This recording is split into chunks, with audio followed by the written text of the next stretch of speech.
অজুতে 3বার মুখ ধোয়ার পর মনে হয় ভ্রুতে পানি ঢুকে নাই, হাত ধোয়ার সময় কোথাও ভিজে নাই, টেনশন থাকে, কি করব? 3বার ধোয়ার পরে যদি আপনি শিওর 3বার ধুইছেন, এটা হলো কথা। এরপরে যদি না যায়, এ দায়িত্ব আপনার নেই, আলহামদুলিল্লাহ, টেনশন করবেন না। এই টেনশনে থাকার অর্থই হচ্ছে আপনাকে ওয়াসওয়াসা রোগে পেয়ে বসবে, আর এরপর আপনি আর কোনো দিন ভালোভাবে চলতে পারবেন না, আপনার জীবনটা দুর্বিষহ হয়ে যাবে। আপনি 3বার ধোয়ার পরে একবারও আর হাত দিবেন না, বল না হয়ে গেছে, আল্লাহ আমাকে সর্বোচ্চ আপনি করে নিয়েছেন, ভলিউম সর্বোচ্চ কাজটা আপনি শেষ করে নিয়েছেন।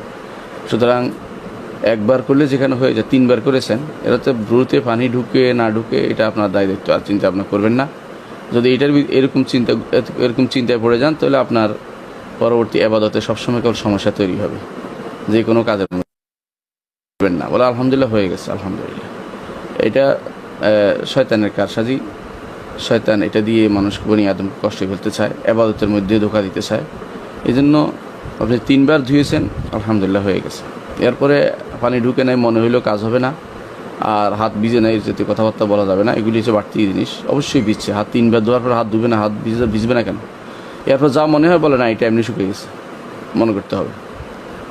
যে কোনো মূল্যে 3বার বেশি কাজ করা যাবে না, কোনো কাজ 3বারের বেশি কোনো কাজ করা যাবে না, করলে এটা গুনাহ হবে। হাদিস রাসূলুল্লাহ সাল্লাল্লাহু আলাইহি ওয়াসাল্লাম বলেছেন, ফাকাদ আসা, তো ভুল করেছে, গুনার কাজ করেছে, বাড়তি কাজ করেছে, এবং এটা ভালো কাজ করেনি। এর অর্থ হচ্ছে আপনি এই টেনশনে থাকবেন না। 3বার মুখ ধুবেন, 3বার হাত ধুবেন, 3বার পা ধুবেন। এরপরে পা ধোয়ার সময় যাতে করে হাতের পায়ের সাদা যে সমস্ত জায়গা থেকে মাঝে মধ্যে শুকনো জায়গা, ওইটা একটু হাত লাগাবেন, আলহামদুলিল্লাহ। এরপরে আর টেনশন করবেন না। আল্লাহ তাআলা লা ইউকাল্লিফুল্লাহু নাফসান ইল্লা উসআহা, কাউকে তার সাধ্যের বাইরে কষ্ট দেন না। সুতরাং আপনি এর বাইরে চিন্তা করবেন না কোনো দিনই।